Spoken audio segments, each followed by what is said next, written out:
Before we start, this episode of Gayish features frank discussion about illegal drug use. If that is something you'd prefer not to hear, or if there's any possibility that will be a trigger for you in any way, we suggest you please skip this week's episode. If you or anyone you know is struggling with drugs or alcohol, there are addiction and recovery resources listed on our website at gayishpodcast.com/help. And now, enjoy Gayish. When you know that you are queer, but your favorite drink is beer, that's gayish. You can bottom without stopping, but you can't stand going shopping, that's gayish. Oh, gayish, you're probably gayish. Well, life's just too short for narrow stereotypes, so it's gayish. We're also gayish. It's Gayish with Mike and Kyle. Hello, everyone in the podcast universe. This is Gayish. The first direct to VHS podcast. God. I would take that. Starring Mary-Kate and Ashley Olsen. Oh, my God. As Lil Shrevenruckle. Are you a Mary-Kate or an Ashley? Whichever one was in Weeds. Great. I'm Mike Johnson. I'm Kyle Getz. We're here to bridge the gap between sexuality and actuality. And today, we're we're going to talk about ketamine. Ketamine. On the heels of bestiality, which everyone loved. This was voted on by our Patreon Gap Bridgers, though. So y'all wanted us to talk about it. Yep. And again, the Gap Bridgers and everyone else voted very differently. Yes, everyone else in our tiebreaker vote voted on shame. So we are going to do that for our bonus episode this month for Patreon. Sure are. Yeah. Yep. But first, a correction. Okay. This one comes from Mike Royce. I'm going to say Royce. Mike Royce. Hi, Mike and Kyle. Just a minor correction regarding AI in cows, which at first I thought was ChatGPT, but no, he means artificial insemination. Yeah. Just a minor correction regarding AI in cows, although not sure if it makes it sound any better than shoving an arm up the vajayjay. The lubed plastic sleeve up to the shoulder is actually inserted into the rectum of the cow and used to grab and stabilize the cervix, which lies just below the rectum. Then a long pipette/breeding gun containing the bull semen is inserted into the vagina and through the cervix with the other hand. Learned how to do this in college. Good times. Happy Thursday, Mike. Breeding gun is what I'm going to call my dick from now on. Yeah. Watch out, fellas. Here comes the breeding gun. Open up your vaginas. Oh, God. I mean rectum. Rectum. Damn near killed him. I didn't know. I grew up around cows. I had no idea that's like the whole time. I thought that they were like reaching right up in there and tickling those ovaries, but no. I didn't know we talked about it on the episode, so I didn't even know there was a correction to be made. Oh, yeah. I for sure talked about it. I mostly listened to you. Great. And now the news. Shut your mouth hole. It's time for your ear holes. News. Speaking of listening to me. Yeah. I have to do that for a bit. Yeah. News the first. Okay, we're going to talk about South Korea. Okay. So for a long time, South Korea's biggest annual LGBTQ pride celebration has been held in the same place in the middle of Seoul. And there's performers and rainbow costumes, like everything you would expect out of a pride festival. Mm-hmm. But this year, the Seoul Queer Culture Festival has been turned away from the venue. Mm-hmm. And instead, it's going to be hosting a Christian youth concert. And the festival organizers are crying foul. They say that this is discrimination. And yeah. Plus, you don't want a cult there. Right. Right. What's the difference between religion and cult? Time. So what happened was the organizers for both the festival and the concert applied to use the plaza venue from June 30th to July 1st. This is according to the government of Seoul. And both groups were informed of this and offered to change dates. Like, would you consider changing dates? Do you want to change pride? Right. Like, that's not... Right. And because neither of them said yes to changing dates, it went to a civic committee. So the government said, okay, well, then this committee of people is going to have to choose which one. Uh-oh. And they sided with the Christian concert. The civic committee prioritizes, quote, events related to children or teenagers or those that have other value in the public interest. So it gets worse. So it's not like it's a I don't know. It's not like a Taylor Swift concert in disguise or something. This is Christian broadcaster CTS, which vocally opposes homosexuality, vocally opposes pride festivals in general, according to Reuters. So they're saying that the concert was specifically organized and specifically targeted that date to accomplish exactly what they accomplished, which was displacing pride. Yeah, that's fucked up. Especially like it's like the decision in and of itself is clear and direct homophobia because it believes that religion is more important than like, you know, gay kids feeling cool about themselves. And then you add to that the intentionality of it. Yep. And I mean, things aren't super duper great in Korea anyway. Like they're, you know, Asia in general has sort of long ways to go when it comes to LGBTQ stuff and policies, and Korea is no exception. But there are no comprehensive anti-discrimination laws, for instance, in South Korea. And at least according to The Advocate, things are worse there for gay people than in Japan or Taiwan in terms of acceptance. So anyway, sorry about it, Korea. That really sucks, especially when it's like an event, you know, an annual event that like they should just be given priority every year to be like first right of refusal or something because it's pride. It's fucking pride. It's fucking like that pride. Happens every year at the same time. Like it's always then. Yeah, I keep thinking about like the Pride Parade here in Seattle for how long now has ended at the Space Needle at Seattle Center for Pride Fest. Can you imagine? Like you just get so used to it. Yeah, rolling in there on Sunday of Pride, and here's a bunch of fucking Christians singing about Jesus hating gay people. Opposite world. We're like, wait, this is the exact opposite of what we expect here. Yep. Yeah. Anyway, and just the whole like, it's not us, it's this random group of people that we picked from a whole pool of generally homophobic people, right? Like,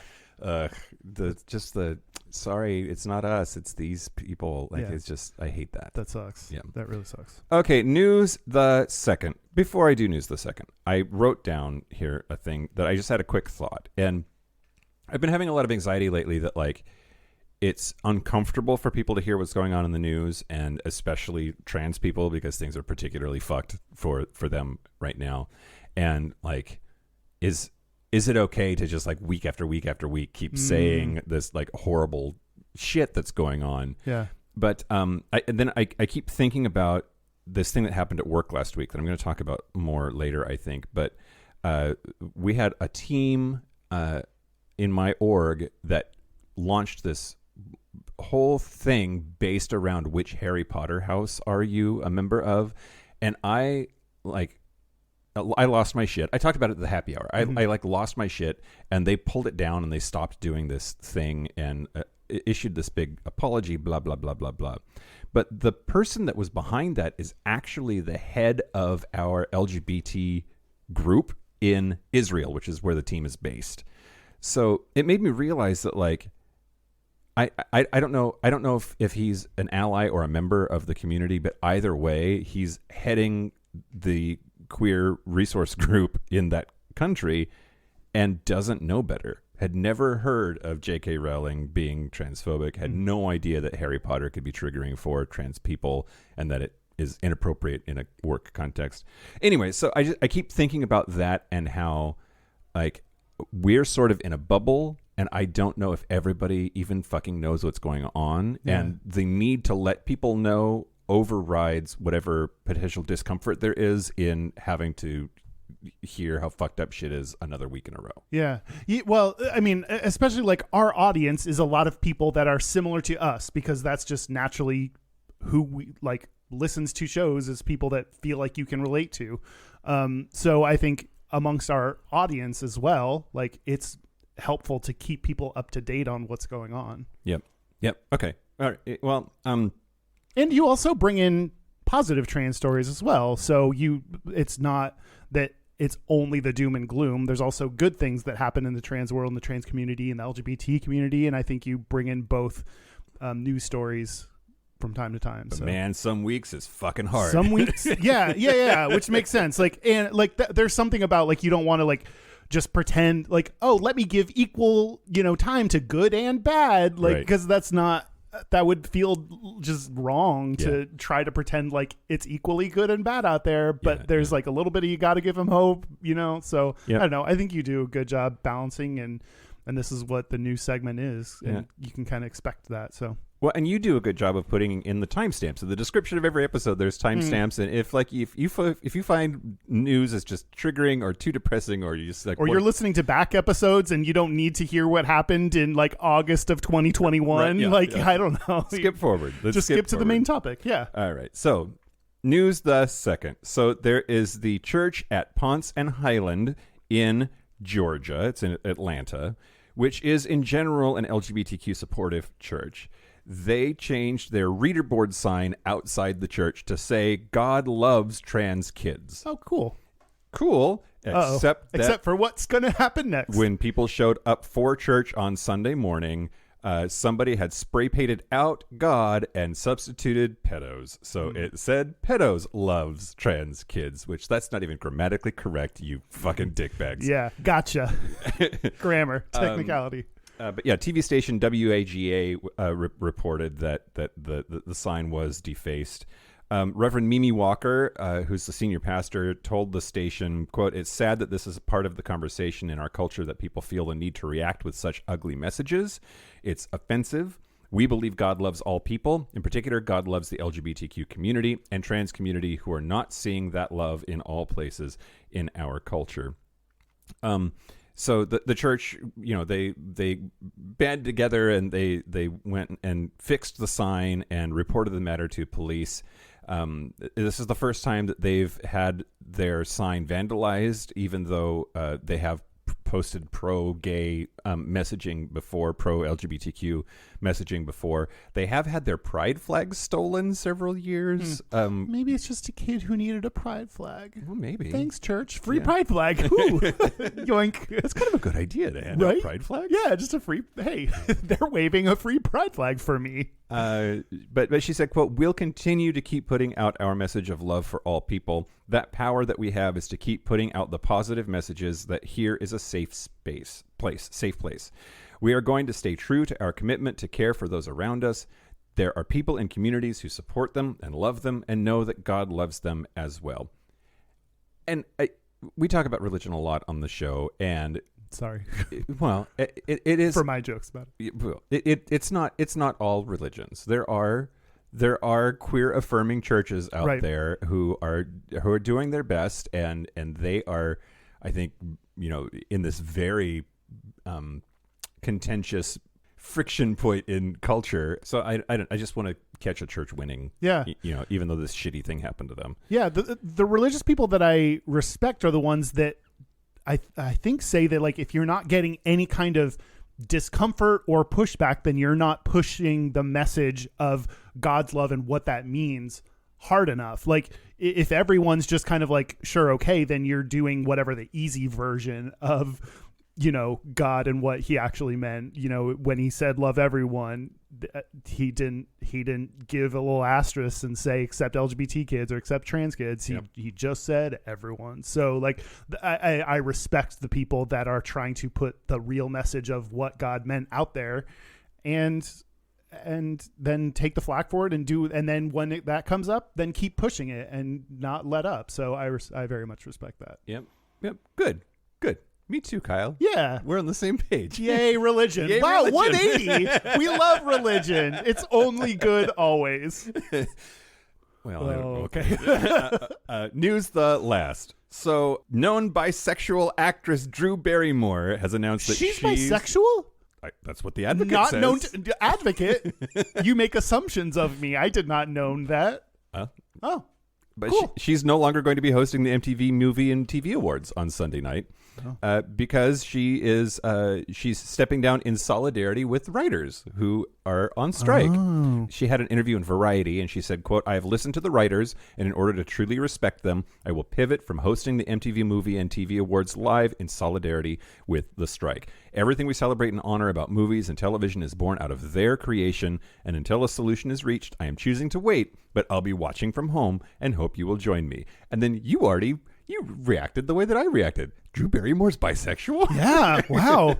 I know. And I mean, the fact that Advocate says known, like, clearly this isn't a brand new revelation or anything.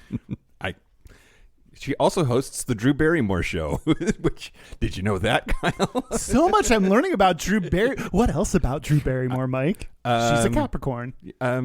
She loves daffodils. I have nothing. That's all there is to know about her. That's fine. Well, what was that? She showed David Letterman her tits once. Oh. At least once. At least once. On national television. I mean, but who among us hasn't, you know?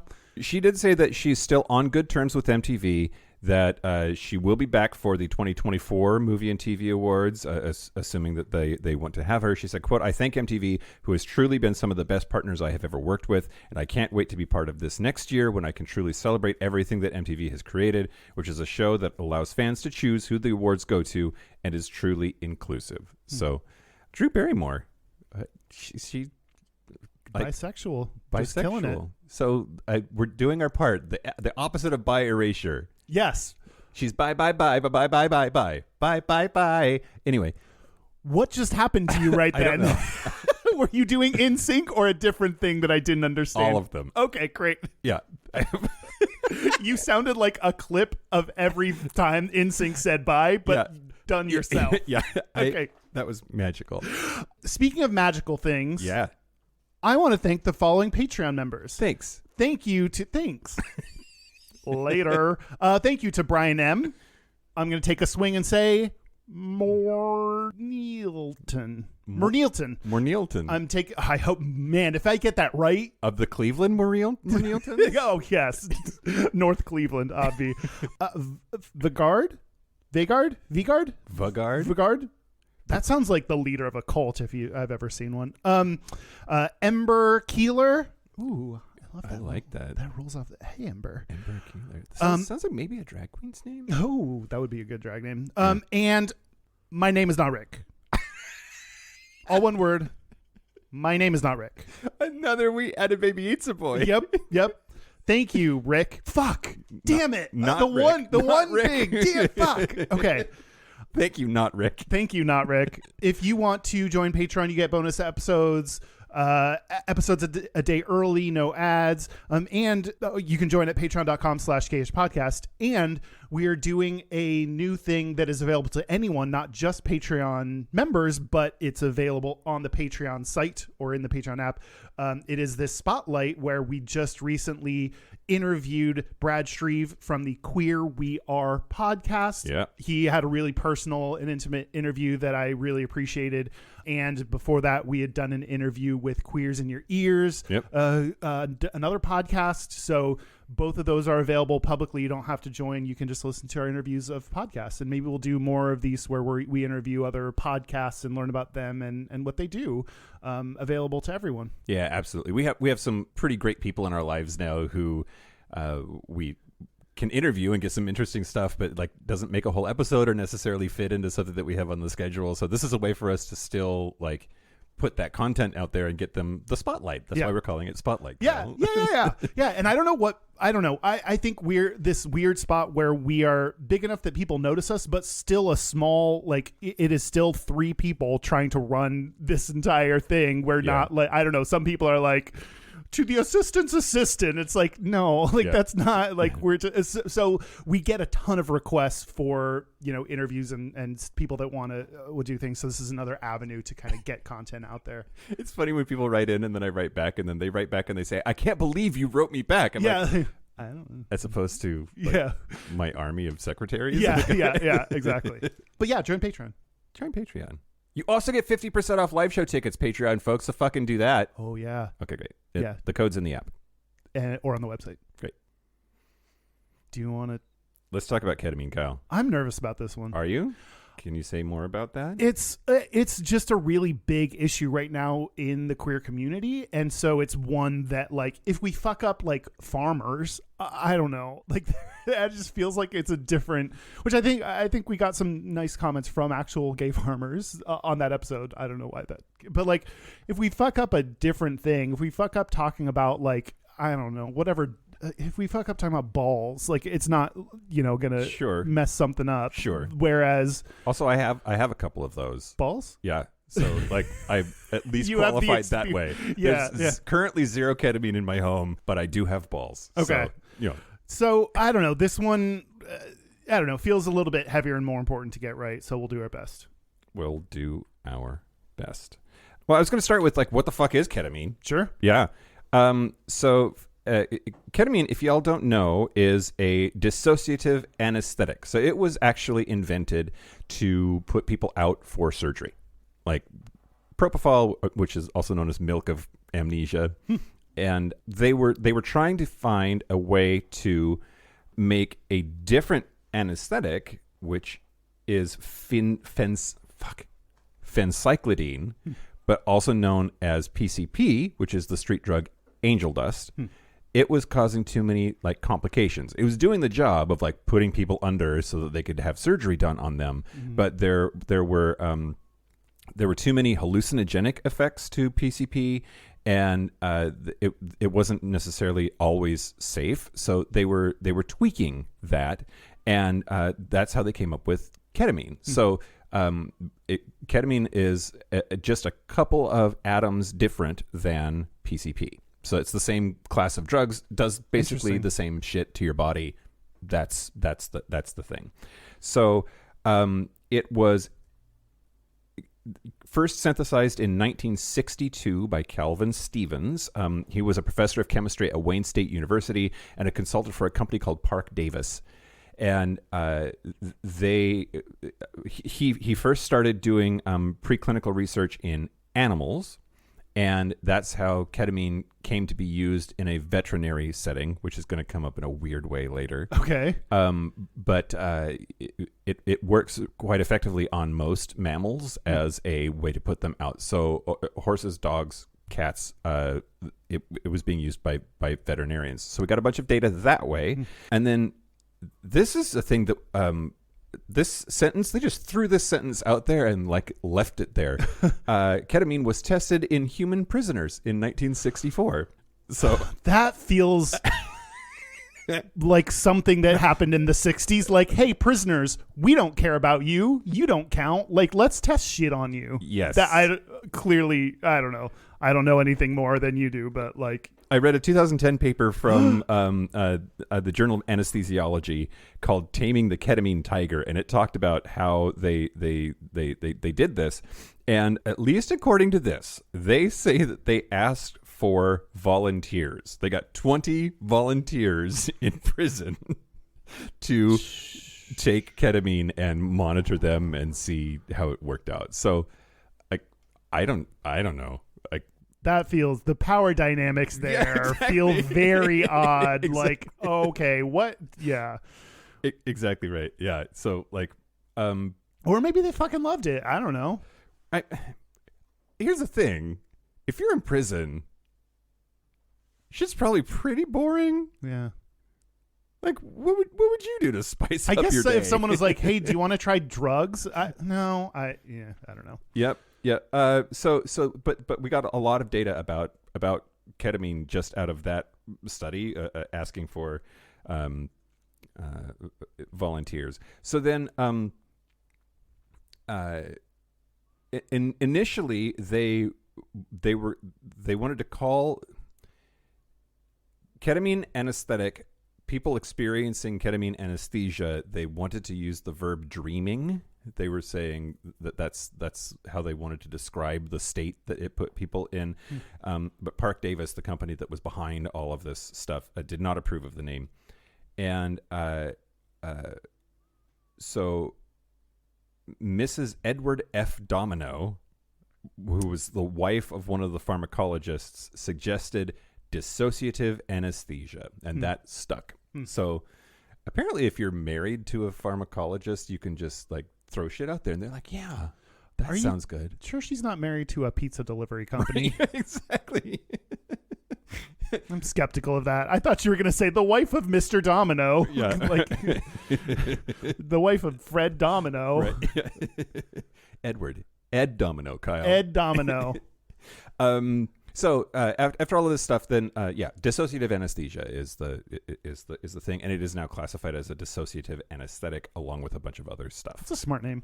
So FDA approved it for use in humans for anesthetic purposes in 1970, and it was first rolled out by the government and given to American soldiers during Vietnam. Wow. So some of the reason is a lot of other substances that we use to put people under for surgery slow the heart rate down, lowers the blood pressure, and depending on what else is going on for that person, that can be super dangerous. And it turns out that ketamine doesn't do that. Doesn't it do the opposite? Ketamine actually can make your heart rate and or blood pressure go up. Yeah. So it's especially useful in like a field hospital trauma situation. And so they started using it on American soldiers during the Vietnam War, and it went on from there. The thing is, the FDA approved it in 1970, and by 1971, it was being used recreationally enough that it made it into, this blew me away. This is crazy. There was an underground comic about a fictional trio of stoner characters who would go around and hijinks would ensue, and their whole dynamic was to see how many different kinds of drugs they could get their hands on and then do all of these drugs together. The name of it was the Fabulous Furry Freak Brothers. Wow. I thought you were going to call it would be like K Marmaduke or K Maduke or something. Beavis and Butthead and their friend Ketamine Joe. Ketamine Joe. I'm Ketamine Joe. Oh my God. Or like ketamine as the name of a pet. Or ketamine. Oh, it's ketamine. Ketamine. Sure. Meow. But yeah, the Fabulous Furry Freak Brothers was it started in Austin, Texas, in an undergrad newspaper called The Rag in 1968, and then eventually got big enough that it was being published as its own thing. Yeah. And but yeah, they got on that quick, both like the recreational use and just it appearing in like pop culture. That's a quick turnaround. Yeah, absolutely. Wow. Yep. So, and I didn't realize it had been around that long. Like, we'll talk more about like recently it's become even more of an issue in the queer community, but like that it's been around for a long time. Yep. It really has. So, like a lot of drugs, ketamine sort of flew under the radar as far as like the law was concerned and regulatory concerns. So it took a while for it then to get illegal, or at least put on the different schedules. But like the FDA's Schedule 2, it's now Schedule 3, I think, and the equivalent in other countries. But part of it is it got popular in the 1990s within rave and club scenes all over the world. Of course, in the United States, which you're going to talk about recreational stuff a little bit later. But apparently, adult film star Joey Stefano died in 1994 from an overdose. He was in some gay porn, I understand. I might have gotten that wrong, but I think that he was a gay porn actor. So he died in 94 from an overdose of ketamine, and that sort of kicks off a renewed, maybe we should lock this shit down wave of legislation. So in Australia, it's a controlled drug under the poison standard. In Canada, it's a Schedule 1 narcotic since 2005, which seems kind of late to me. It took India until 2013 to add it, and that was only after there was a string of date rape that was tied to ketamine. In the UK, they regulated it as Class B drug. That means something, I guess, in 2014. But it's been controlled in the United States as a Schedule 3 drug since 1999. So weirdly, we were ahead of the curve. Wow. Since when does that happen in the U.S.? I'm going to talk about K-holes in the Patreon segment. Okay. But do you know? Can you name some names, some street names for ketamine? No. You don't know any of them? Special K. Special K is number one and the most common that's used. When it first started becoming recreational in the late 60s and early 70s, it was called Mean Green or Rockmesk. Rockmesk? Rockmesc. Huh. It's like a good wrestler name. Yeah, Special K or just K, Kitty, Ket, K2, Vitamin K, Super K, Honey Oil. Oh, that sounds like a vegan. I don't know. That sounds too adorable to be this like dangerous drug. Jet, Super Acid, Mauve, Special LA Coke, Purple, Wacky Dust, Rhino Benzo, Wonk, Cat Valium, Nod Off, Skittles, Blind Squid, Keller, Kelly's Day, New Ecstasy, Psychedelic Heroin, Bump, or Majestic. Also, there's a mixture of ketamine and cocaine that gets called Calvin Klein or CK1. Oh. And in Hong Kong, they call it Kai Jai. But yeah, that's sort of the history of ketamine and where it comes from. But I was surprised to learn that there's like, not surprised, I guess. There's nothing natural about it. It's 100% created in a lab. So they like use test tubes and bubbling and churning to make PCP, and then they take PCP and they further refine it, and it becomes ketamine. Interesting. Yeah. Wow. So I'm going to tell you more about the recreational use. Yeah. Before I do, though, I will mention I will also be talking about the medicinal uses. There are, so like, I'm going to talk about kind of the negative and harmful types of uses, and there are also very promising therapeutic, especially to treat major depressive disorder, things that I have personally considered because of my depression, and the same clinic offers them. So there are both good and bad. So I'm starting with the bad, but just know there's more to it than just this one thing. Yeah. And like you talked about, it's an anesthetic. So like there's lots of other uses. But for recreational use, the one study, I couldn't find a study that specifically narrowed it down to gay men, except for one that focused on like gay men at clubs, like this really specific thing that was going to then say like, 97% of gay men use it, or something that like just felt like it wasn't the one that I wanted to just grab. Sure. Like, so did it feel like Seattle has Hemp Fest, so they like turns 98% of people do marijuana.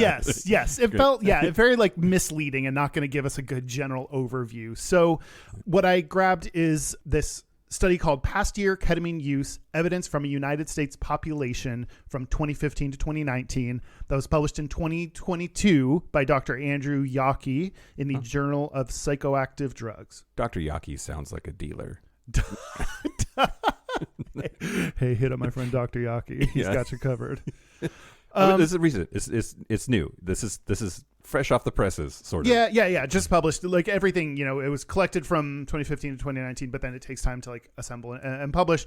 And this is when I could not get access to all the details, but it doesn't matter. I'll just tell you what they found. They estimated that 0.13% of adults have used ketamine in the past year in the U.S. 0.13? Yeah. Okay. Which is interesting because a different study showed that in 2019, which is included in this, but that 0.13 includes, more years.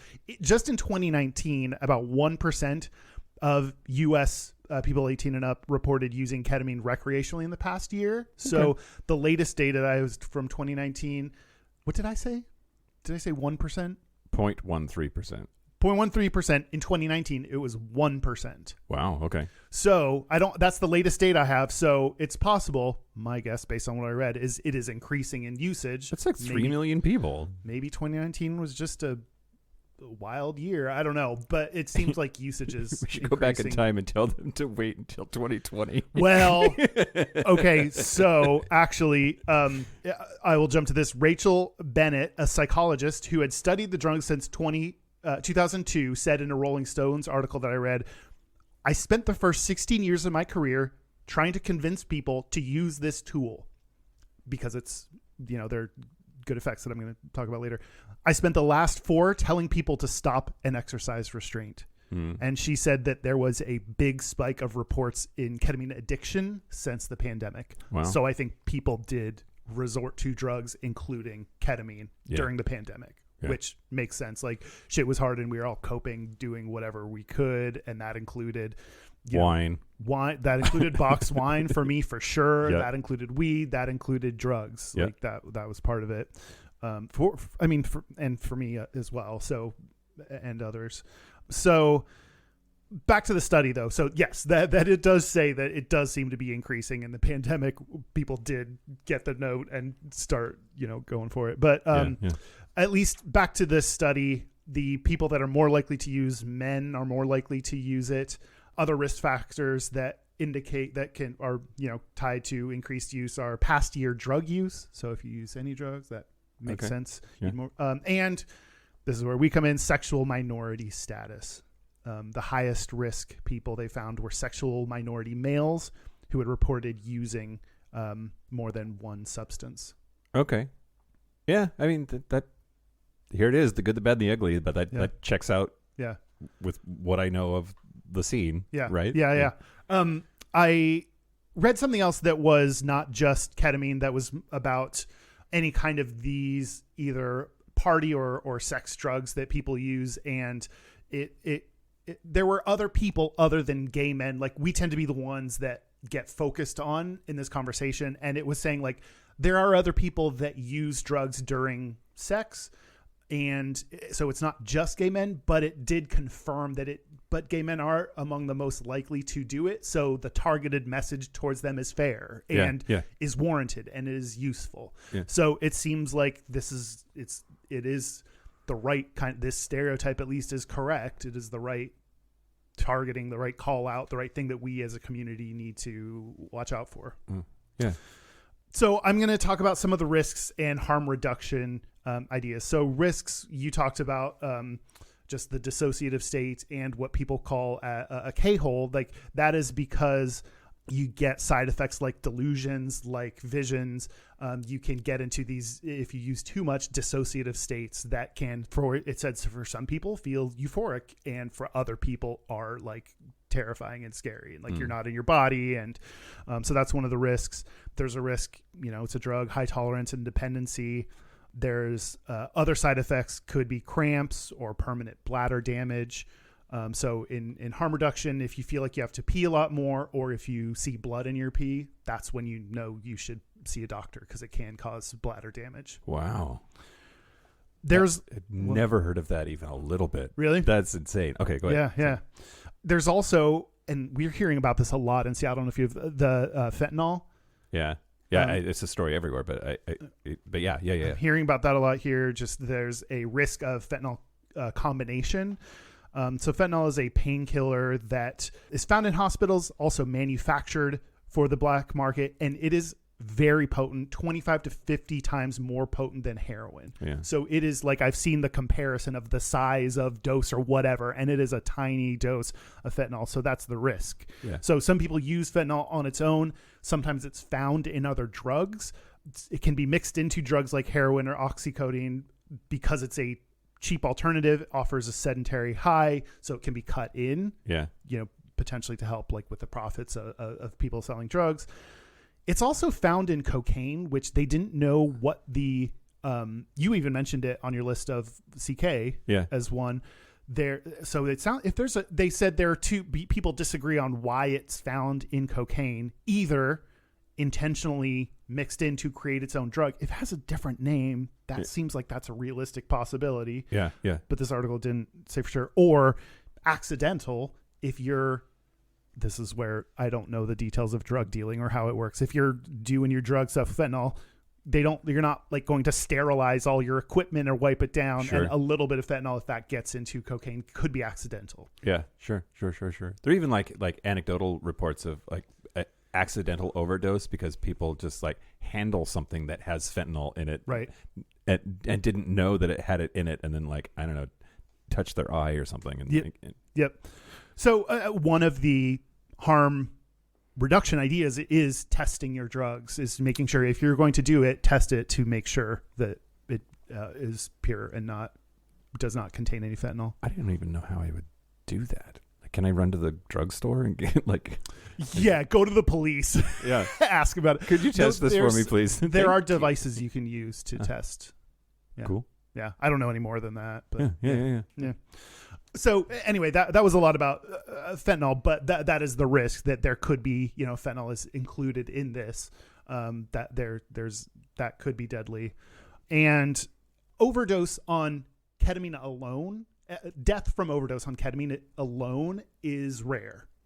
So that's not to say it doesn't happen. It's just say that that part is very rare. The risk, though, the big risk is when, and studies say that most ketamine emergency room visits and deaths involve mixture with other drugs like alcohol, like opioids, or other stimulants. So I mentioned some of the harm reduction ideas, but other things that came up when looking this up. And the idea being, I'm like a big proponent of harm reduction, but we haven't just like mentioned in all aspects of life, not just drugs, but the idea being like people will continue doing drugs. For some people, they don't even have a choice. They don't want to. That it just is part of it. Or people may make the decision that they're going to keep doing it. Whatever. People are going to do drugs. Yeah.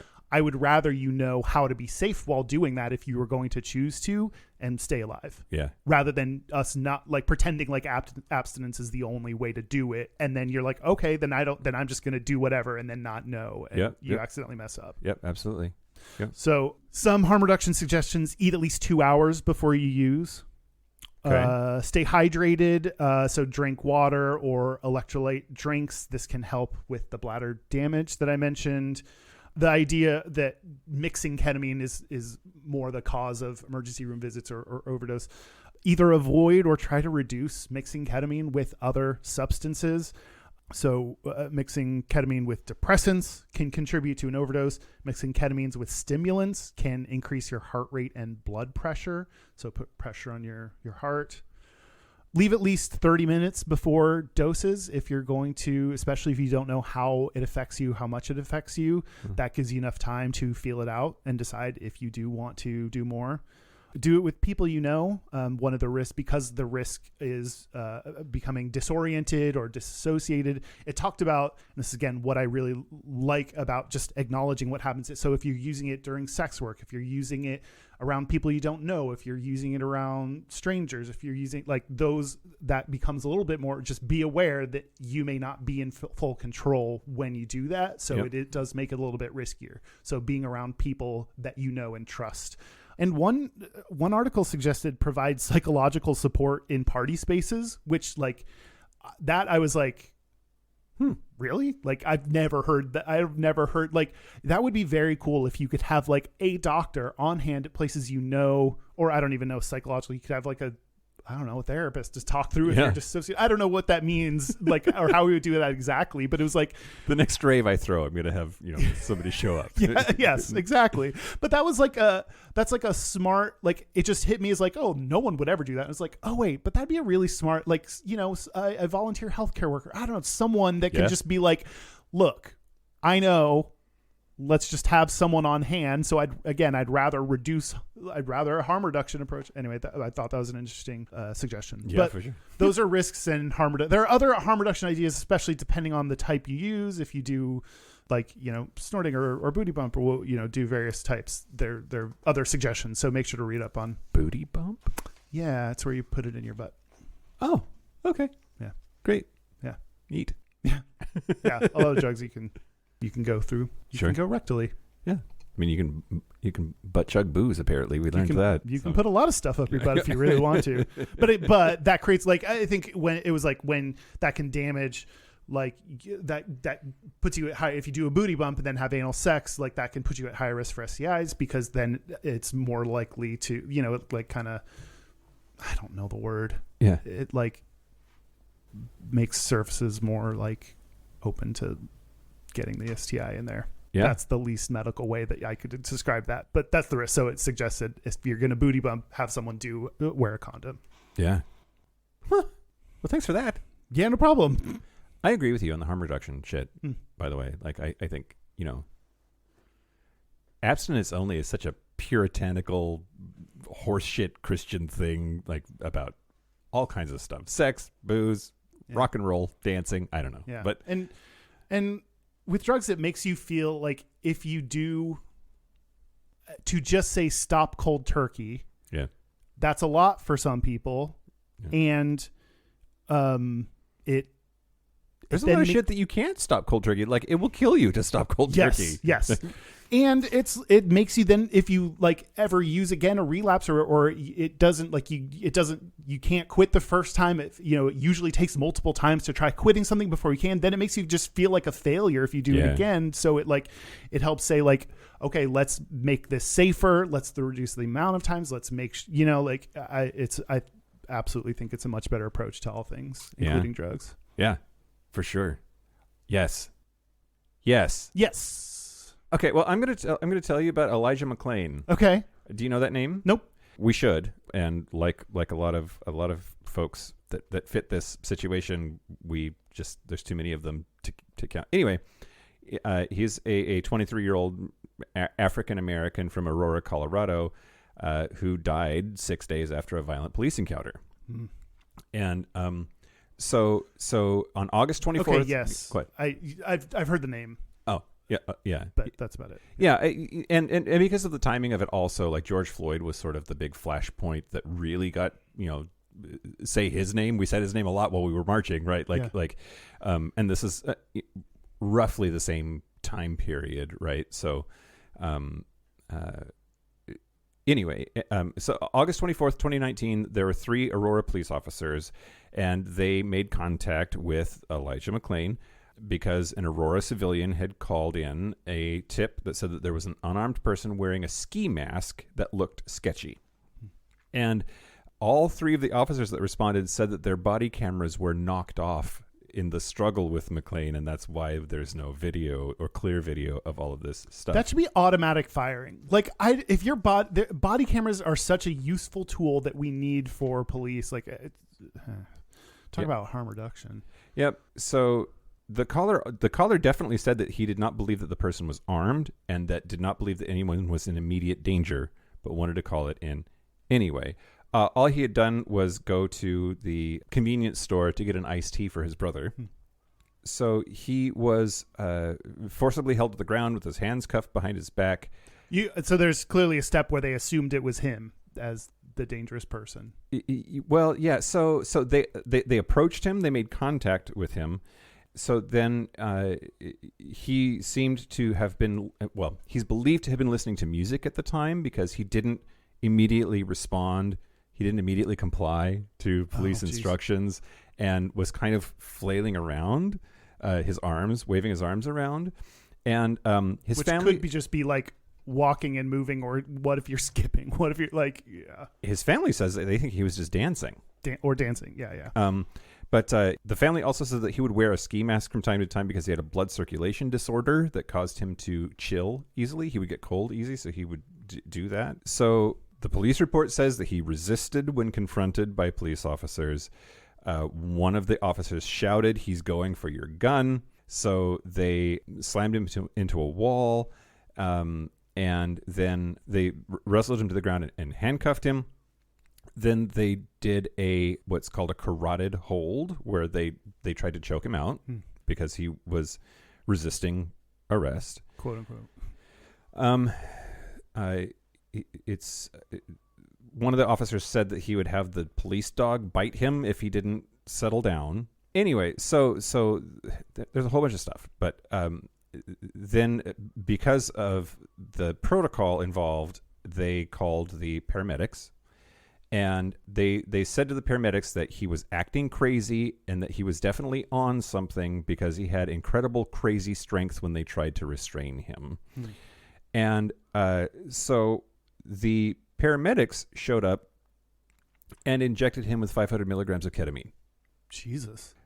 Which apparently is how they roll in Colorado, and is not the only jurisdiction in the country where, like, you might have an encounter with police and get fucking injected with ketamine. That's wild that you can use that in that situation. Without consent, without, like, just the police said, yeah, he's a crazy person, calm him down, and that's the paramedics' go-to. Yeah. And also, the medic at the scene estimated that McClain weighed 220 pounds, and that was why they gave him 500 milligrams of ketamine. Dude was 5'6", only weighed 140.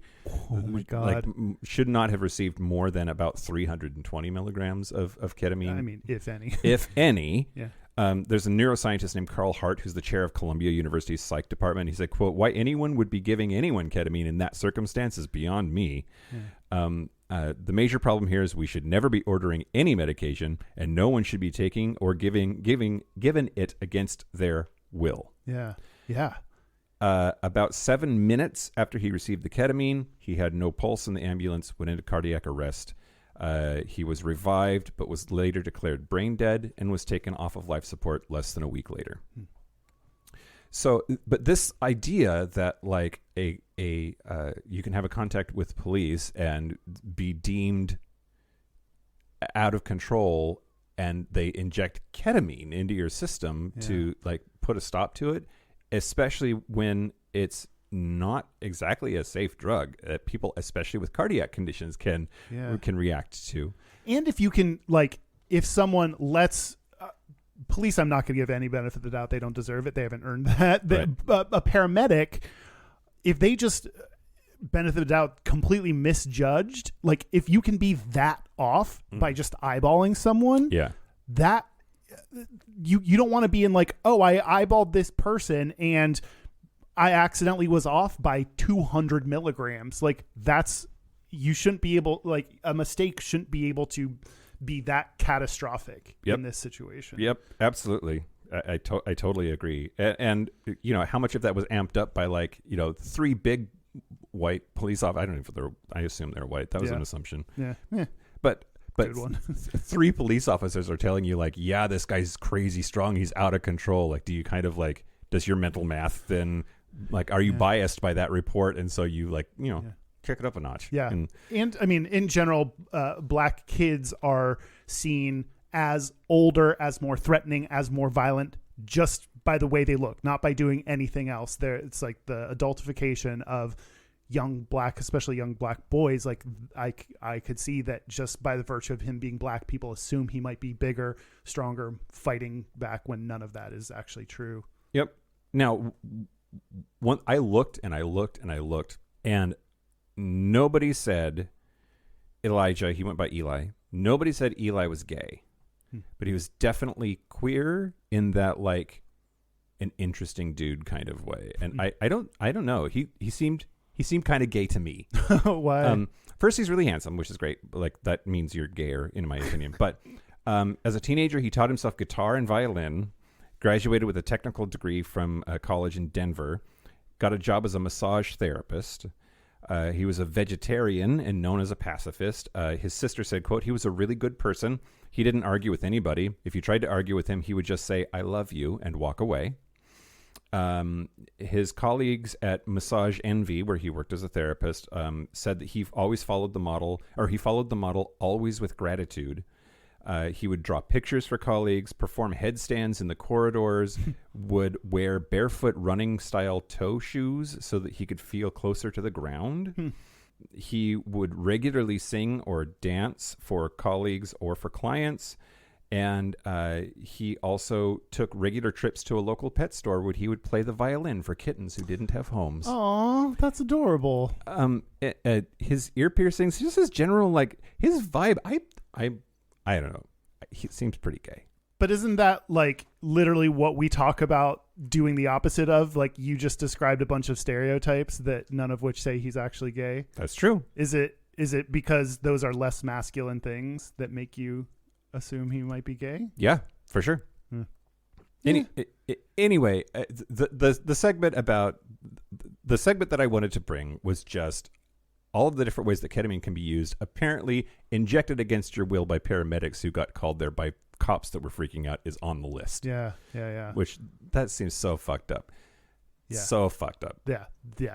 I had no idea that they could even do that. Yeah. Ugh. Yeah.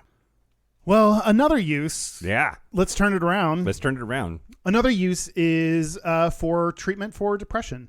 And what I used in my previous, I mentioned the Rolling Stones, but now I have the credit. Rolling Stones article by Delilah Friedler, which came out this year, 2023. I used my clinic that I went to because they offer both the brain magnets that I got and ketamine treatments. Mm-hmm. So I used their info and Wikipedia to tell you a little bit more about this as a device for treatment. Mm-hmm. It seems like especially for people with major depression, it seems like a very promising option. Mm-hmm. And that's one of the things I mentioned up front, that there's good to it as well, because for people with major depression, oftentimes, if you even get to the point of going to therapy or taking medication, we have a lot of stigma around those things. But if those things don't work, I didn't know that there are lots of other options available. I didn't know about TMS, which is the brain magnets, what I lovingly call brain magnets, which is the option that I did. That was one of the many options that I didn't know were available to continue treating. And so just knowing there are additional options past, especially people with medication resistant depression like me, like to know that there are more things beyond that isn't the last kind of option to help, is very comforting or I don't know. At least you can keep trying. No, and it's fairly new, right? Like, and it's like new. A lot of it's new. I went through this with someone in my life not too long back, and at that time it was ECT, electroconvulsive therapy, or TMS, transcranial magnetic stimulation. So it was either seizures or brain magnets were the two things for treatment-resistant depression, and ketamine was not yet an option, not on the list. And I guess psilocybin mushrooms is also on the list now of now there might be 4 options. Yeah, that one, at least at the clinic, it is not an option there. I know they're testing it in Portland. They've got some studies going, and there's potential for there to be additional testing going on. So right now, actually, ketamine is ahead of psilocybin at least in this one clinic. And so that's part of what I want to say is I'm going to give some specifics about treatments, and this is very specific to one treatment place. So I'm not promising that this is everything. I just want to give examples of what a ketamine treatment could look like. Yeah. So there, from this Rolling Stones article, the author said, quote, "Many associate ketamine with escapism, and the drug is classified as a dissociative. Yet, while K distances me from my feelings, often what follows the high is a reassociation. I return to sobriety with the dots of my mind and my body connected differently, helping me adapt to an ever-changing world." And I thought that was a good personal account of what is the value of this. That's what I felt on shrooms. After having done that, I had realizations that I could not have gotten without them. Yeah. So one 2018 paper said that ketamine was, quote, "arguably the greatest breakthrough in the field of depression in over 60 years. Whoa. It's a bold statement. That's a bold statement. Yep. So 3 options that I will go through. One is IV ketamine. This is where, compared to the others, you tend to receive a larger non-psychedelic dose of the drug intravenously under clinical supervision. And in the Rolling Stones article, they said, often while reclined in cushy chairs, listening to curated playlists. Oh, sure. I wonder what goes on the playlist. I wonder what goes on the playlist. And would they ask me, do you want Taylor Swift on there? And I case, have to figure out, do I? Do you want, maybe if you could dissociate a little bit and kind of reconnect the dots, maybe you would finally get it. Maybe the dots would connect and you'd be like Taylor Swift. One treatment away from being a Swiftie. Who knew? Artist of a generation. I didn't know it until this moment. Maybe they'd put Britney on there for me. Yeah. And I'd be like, yeah. Anyway, they do all of this to relieve symptoms of depression, affects our experience right away. And that was a common thing that I saw even in the recreational use of the effects tend to be experienced right away, which is very different than other drugs or treatment options. Even with TMS, it took weeks to start to feel, of daily appointments to start to feel the effects. Yeah, like when I went on Lexapro a million years ago, it was like 6, 8, 10 weeks to feel some better. Medication takes time to build up. Yep. So research has shown that a treatment course of IV ketamine could be up to 70% effective in alleviating depression symptoms, including the reduction of suicidal ideation. What that might look like, the clinic that I went to, they do 60-minute sessions 2 times a week for 6 treatments, followed by maintenance treatment if you have good results. So they kind of figure out first, does it work for you? And if so, then come up with a plan. The results tend to last 7 to 10 days, although it's at a significant minority, the improvement may last for 30 days and longer. So, there's a kind of a window of effect. And for some people, it could last longer than a week or longer than a month. Unfortunately, insurance does not cover IV ketamine treatment. Again, that's a generality. I would presume most of these newer things. Yeah. I mean, insurance doesn't want to fucking cover anything. So, right. Yeah. If they have any excuse not to. Yeah. The second one is ketamine-assisted psychotherapy. That's taking a smaller amount by either lozenge or nasal spray. And then what? Nasal spray? I mean, because you're not going to here, do a line of ketamine. You got to do it another way. That's more like medicinal. So nasal spray is the other. Never considered have Can you imagine your therapist just getting her credit card out and just making you a little line, giving you a straw, all right, sniff up. Yeah. On a harm reduction thing, it mentioned not sharing like if you use something like straw to like do a bump of it, like not sharing that, which I didn't know that. I don't know that either. I didn't know not to share. Whoops. So ketamine assisted psychotherapy. So what you take it and then you engage in talk therapy, which helps rewrite thought patterns while your mind is more receptive. It creates a dissociative experience that can help patients access emotional and psychological material that otherwise would be challenging to discuss during therapy. And it helps you get new insights on your depression while talking to a therapist. The plan at the clinic that I go to propose a series of preparatory sessions, then a series of 2-hour medicine-assisted therapy sessions in the clinic, each followed in the days after by a 1-hour integration session.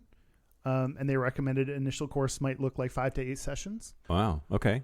An integration session. Yeah. It's like after you've had the experience and to kind of help process it. I think recreationally it can do similar things, but the value of having, this is why that recommendation was to have a person there. Like if someone can help actually like, let's talk about this and process this, just like with anything in life, it helps to have a professional help you do that. Yeah. And it's also like you're dosing responsibly, you know, with kind of safeguards in place or whatever. Yep. And actually safeguards in place. I mentioned I don't know if it's changed. It's been a while since I've talked to them about this option.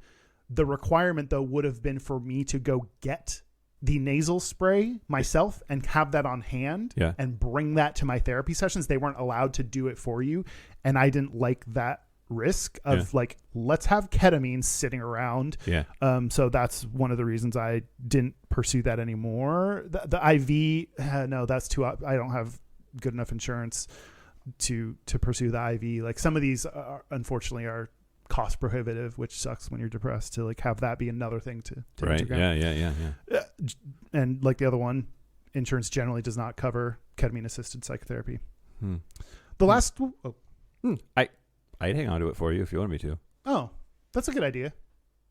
Great. Continue on. I'll have to think about that and figure out if would be a workaround. Yeah. There's also esketamine, which is there's the brand name. It's the Italian version. Esketamine. Hey, mamma mia. The brand name is Spravato. First, I thought that was a tennis player. So no, Spravato.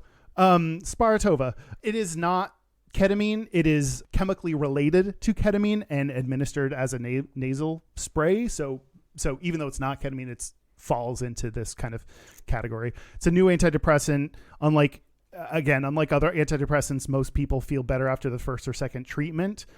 It works in 50 to 70% of patients with treatment-resistant depression. Ooh. And it is the first FDA-approved therapy to work for treatment-resistant depression with almost immediate effect. Yeah. Wow. So those are just some of the options that are out there, some of the uses for and promising uses for treatment-resistant depression. Wow. We live in the future, Kyle.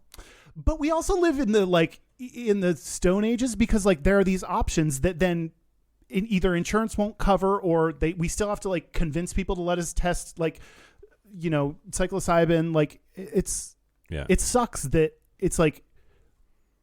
Well, and in this country, there's the whole like largely Christian horse shit of like mental health isn't a thing. Right. Like, just do better. Yes. And our like kind of abstinence view of drugs in general. So like it's harder to get something like this approved to be tested. Like it's just, it's advanced and feels like behind the times at the same time. Yep. Absolutely. I get that. Yeah, for sure.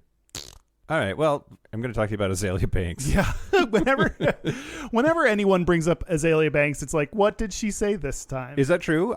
Yes. I don't really follow her, so I don't know that much about her. So the song 212 is one of the best songs maybe ever in the world. That's hers. I don't know any of her other music, but yeah, she's known for saying bullshit, and she's always just caught in these like she says shit and then gets in trouble or gets in feuds or whatever. Well, apparently she got in trouble with Swedish people once. Does like literally, there's probably you could list the people she hasn't gotten in trouble with, and that would be shorter. She made fun of the potato famine and pissed off the Irish. Anyway, it's really, really, really interesting to me. I don't know anything about her at all, but she is bi. She's bisexual.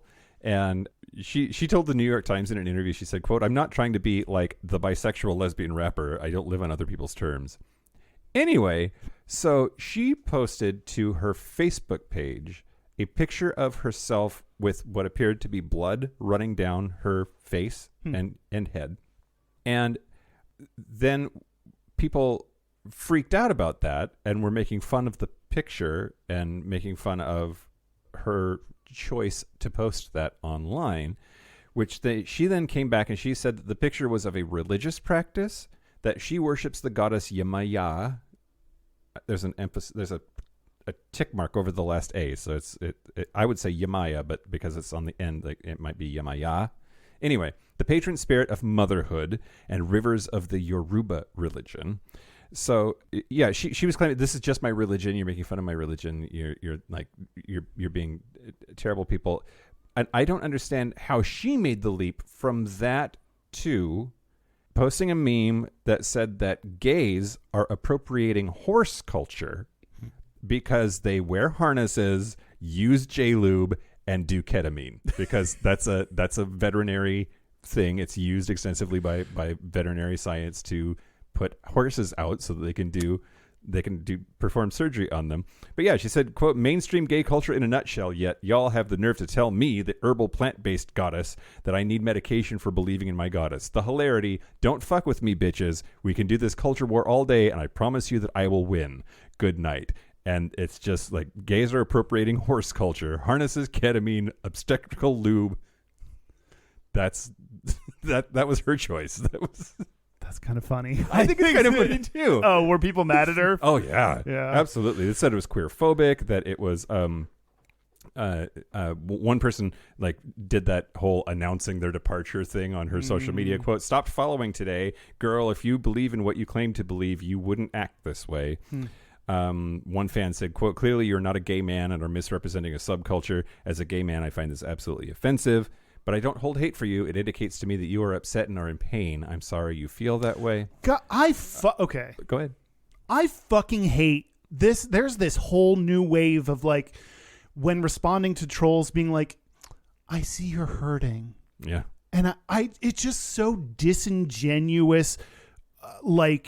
I don't know. I just hate that. Like, I can tell from your comment that you yourself are hurting.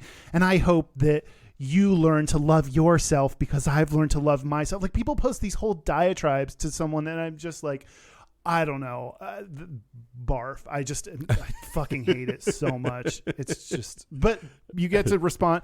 If I support Azealia Banks for saying we're appropriating horse culture, I support the person too saying that you must be in pain and love yourself or whatever. Yeah, it's weird that one got more of the reaction from me than the horse one, but yeah. I don't know. That might be my own. I don't know. If a gay man had made that joke, would that be different? Like, it's just the I think it's the deflection of it all that's a weird, most interesting. Like why? That has nothing to do with this image you posted or your religion at all. Like was it mostly gays that were giving you shit about the religion thing? Also, I mean, the picture with blood all over her is a little disturbing, but it's not like jumping her shit about it. Like, if that's her religion, then go for it, right? And or is it like trying to use gays as this part I don't like. You're right. If that was a joke someone, especially a gay man, made, that horse, I think that would be funny. It's like the part that I dislike is like, "Oh, you're coming at me. Let me throw gays under the bus." Right. Yeah. Like, why? Yeah, you're right. The weird not connectedness of it. Yeah. Well, Pink News said that the meme, they traced it back and that it came from a gay meme Tumblr blog. So we were making fun of ourselves when we put together this idea. Yeah. But then she jumped on it, and I'll end with this. Pink News, man. Sometimes the way that they write their articles is just fucking fantastic. Yeah. Said, "Yes, this really happened. No, she's not horsing around here. and really did post that meme on Maine, M-A-N-E. Pink News, I can tell you're really hurting. I can feel it from here, and just because you don't love yourself doesn't mean you have to lash out like that. Oh, God, Kyle. Did we do it? I don't know. Did we talk about ketamine? We did. We did. We did. Yeah, a whole bunch. Yeah, and we're going to talk more Yeah, we're going to about talk K-holes. K-holes and I'm going to tell you why like Murray Bartlett is probably super into ketamine. I don't know who that is. Yeah, you do. Okay. I have a couple of other things that I can tell you about. Okay. So, yeah. Oh, more ketamine in the Patreon. Yeah. Should we take a break? Let's take a break. Let's take a break. This is the part where Mike and Kyle take a break. I'm on the edge. You're edging me for when we're coming back. Are we back? We're back. We're back. We're going to do our Gayest and Straightest. We're going to do our Gayest and Straightest, but first, you motherfuckers. Hello, everybody. Gayishpodcast.com/live. We're doing a live tour. We're probably coming somewhere near you unless you're in the South. Houston's the best we can do. We are coming big. We're coming hard 6 times somewhere near you. Look up where we're going. We'd be excited to see you. Live shows are always so much fun. When you'll get a drink with it, Min's one. Let's be honest. Yeah. Take a look at the schedule. Gayishpodcast.com/live. Yeah, bring your Gayest and Straightest, and you'll walk away with some merch maybe if you want to share. Ooh, yeah. That'll be fun. Also, local gay bar review. Ooh, what can follow the 5 out of 5 dildo review? Yeah. Let's find out. We're going to talk about the Balcony Club in Boise, Idaho. And we're going to do it together, Kyle. I've been there You've twice. Been there with me. With you even. when we did our live shows at Treefort. Yep. So we were just in Boise for the Treefort Music Festival. Mm-hmm. And we went to the Balcony Club for Dragfort. Yep.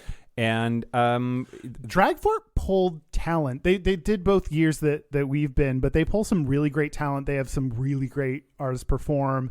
So that the show part, I will give overwhelmingly positive reviews. Yeah, I agree. I absolutely agree. It's a really big space. Like it's surprisingly massive space, which with a cool like wraparound balcony outside.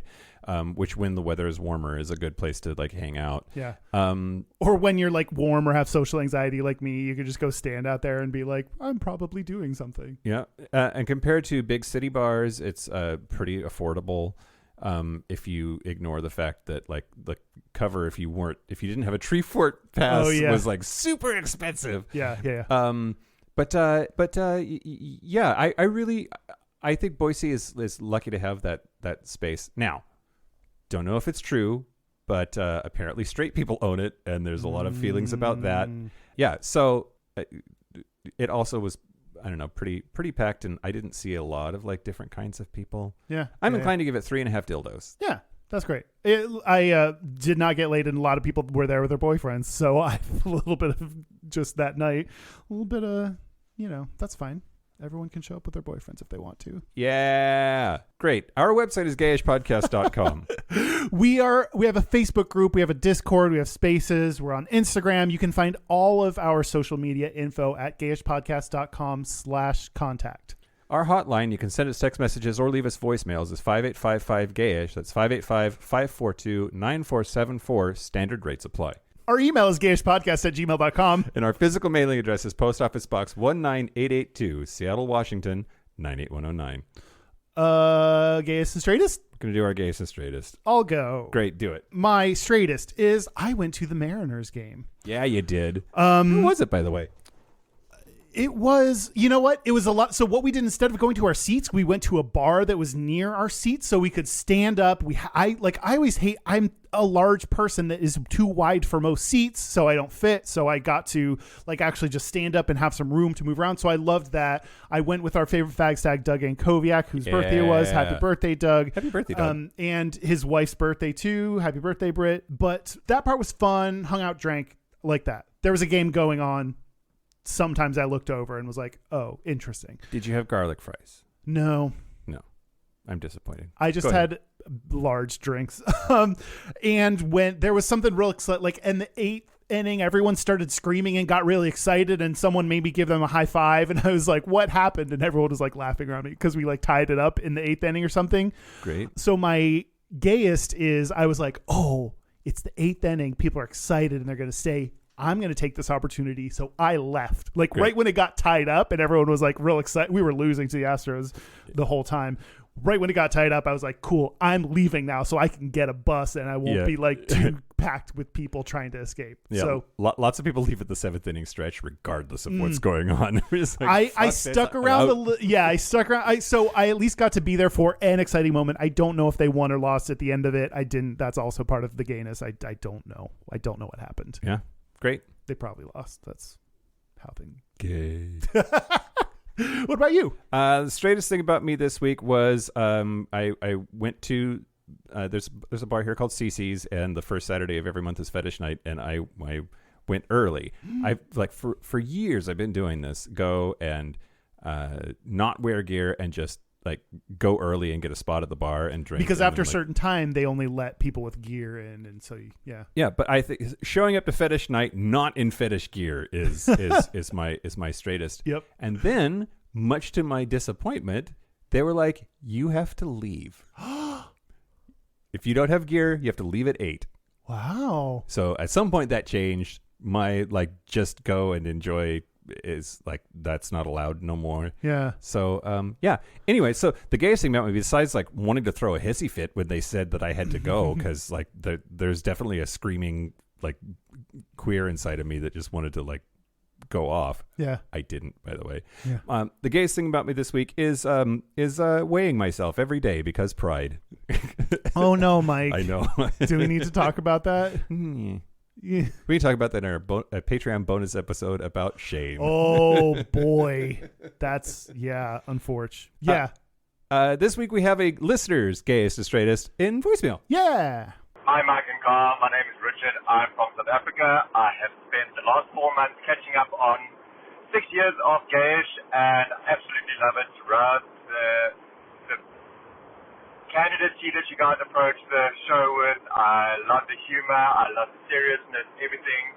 My gayest and straightest for this week, my straightest is organizing a golf day for work, and my gayest is organizing a Pride Outside hike for the community that I live in. So thank you. Keep up the good work.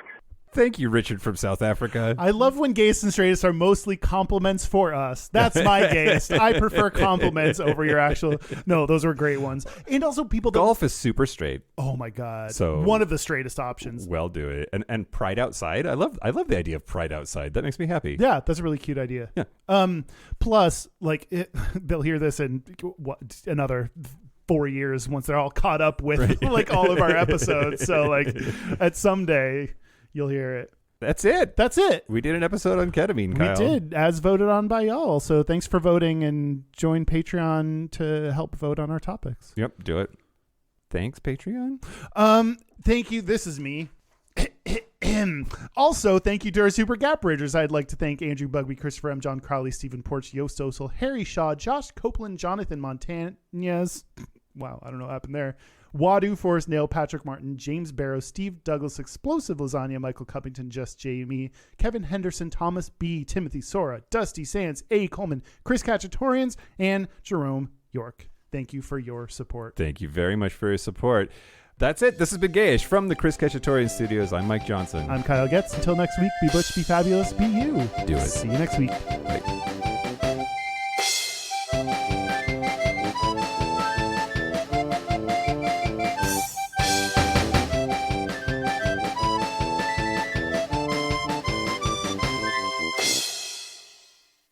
I'm on the edge of hoary, and I'm banging everyone that's a dude. I'm on the edge of hoary, and I probably will bang you too. I'm on the edge, the edge, the edge, the edge, the edge, the edge, the edge. I'm on the edge of hoary. And holes, well, I have two.